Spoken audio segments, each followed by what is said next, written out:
안녕하세요. 김변스 행정법입니다. 행정지도에 관한 주요한 기출문제를 풀어보겠습니다. 1번, 행정지도는 법적 효과의 발생을 목적으로 하는 의사표시이다. 법적인 효과의 발생을 목적으로 하는 의사표시를 다른 말로 하면 법률행위가 됩니다. 하지만 행정행위는 법률행위가 아니라 비권력적 사실행위이죠.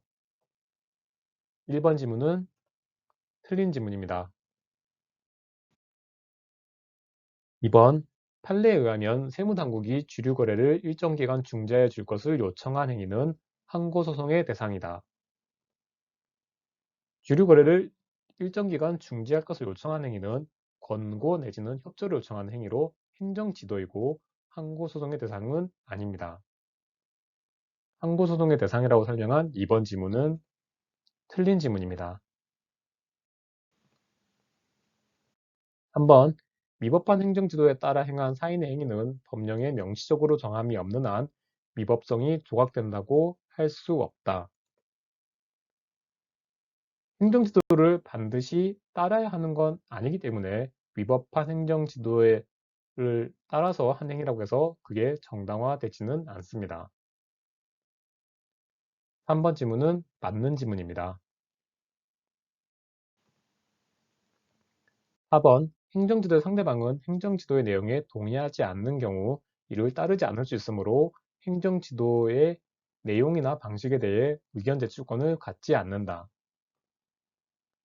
행정지도를 반드시 따라야 하는 건 아니라는 설명까지는 맞습니다. 하지만 그것과 별개로 행정지도의 상대방은 행정지도에 관해서 행정기관에 의견을 제출할 수 있죠.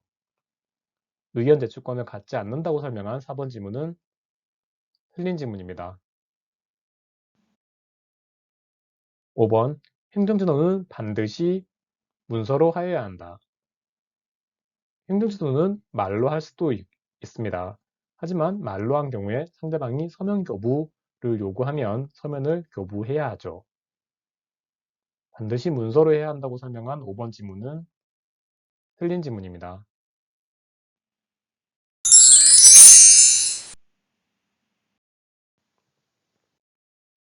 6번, 행정지도가 말로 이루어진 경우에 상대방이 행정지도의 취지 및 내용, 행정지도를 하는 자의 신분에 관한 사항을 적은 서면의 교부를 요구하면 그 행정지도를 하는 자는 직무수행에 특별한 지장이 없으면 이를 교부하여야 한다. 앞에서 말씀드린 것처럼 행정지도를 말로 한 경우에 상대방은 서면 교부 청구권을 가집니다. 6번은 맞는 지문입니다. 7번, 행정지도는 그 목적 달성에 필요한 최대한의 조치를 할 수 있으나 다만 행정지도의 상대방의 의사에 반하여 부당하게 강요하여서는 아니 된다.